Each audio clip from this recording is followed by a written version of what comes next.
Pemirsa, Anda kembali di Apa Kabar Indonesia Siang bersama dengan saya Celia Alexandra.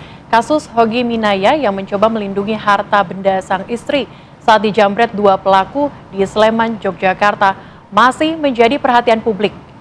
Publik menyoroti kasus yang kemudian diselesaikan secara restoratif justice atau keadilan restoratif.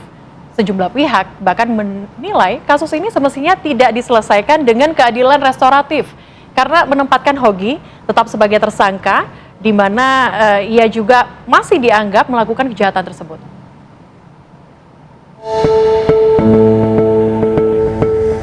Restoratif justice menjadi upaya penyelesaian kasus Hogi Minaya yang berupaya melindungi harta benda sang istri saat penjambretan.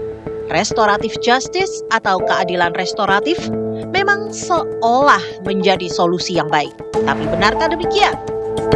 Polisi tetap menjadikan Hogi Minaya sebagai tersangka dalam kasus kematian dua penjambret istri Hogi. Laporan terhadap Hogi merupakan laporan model A yang dibuat polisi. Hogi menjadi tersangka kecelakaan lalu lintas yang menewaskan dua penjambret istri Hogi.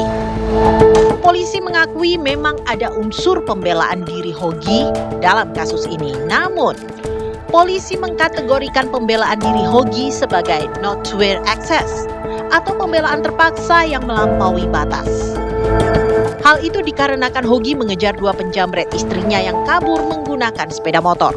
Pengejaran dilakukan Hogi menggunakan mobil, begitu melihat istrinya dijambret. Saat pengejaran terjadi senggolan beberapa kali dengan pelaku yang tak mau berhenti. Senggolan terakhir membuat pelaku terpental dari sepeda motor dan tewas. Itulah yang disebut sebagai not where access oleh polisi alias pembelaan terpaksa yang melampaui batas. Namun, ternyata not where access sudah diatur dalam Kitab Undang-Undang Hukum Pidana, yaitu pasal 49 ayat 2. Pembelaan terpaksa melampaui batas tidak dipidana. Lalu mengapa Hogi tetap jadi tersangka?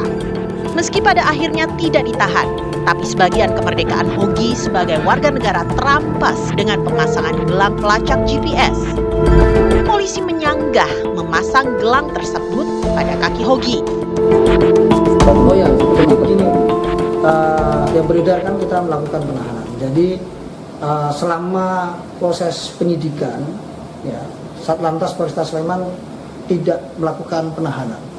Ya, apalagi tadi ada yang dengan GPS, yaitu kita tidak melakukan itu. Nah, karena selama proses penahanan sampai dengan tahap 2 kita tidak melakukan penahanan.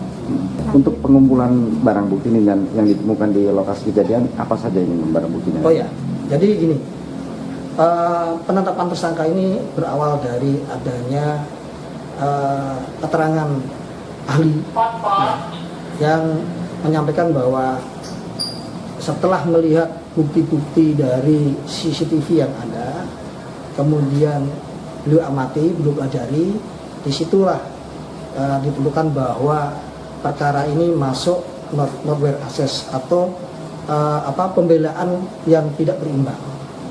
Maka dari itu penyidik memulai bahwa perbuatan itu adalah perbuatan melanggar hukum, kemudian dilakukan penyidikan.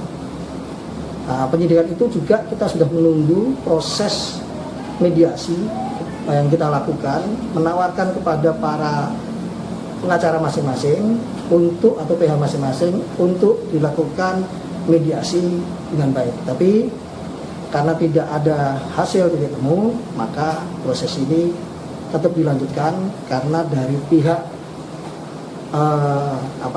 korban pihaknya menanyakan itu.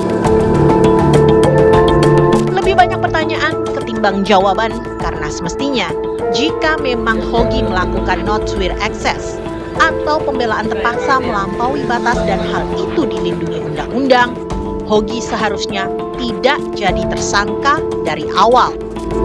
Hogi juga tidak perlu melalui proses restoratif justice dengan tetap menyandang status tersangka.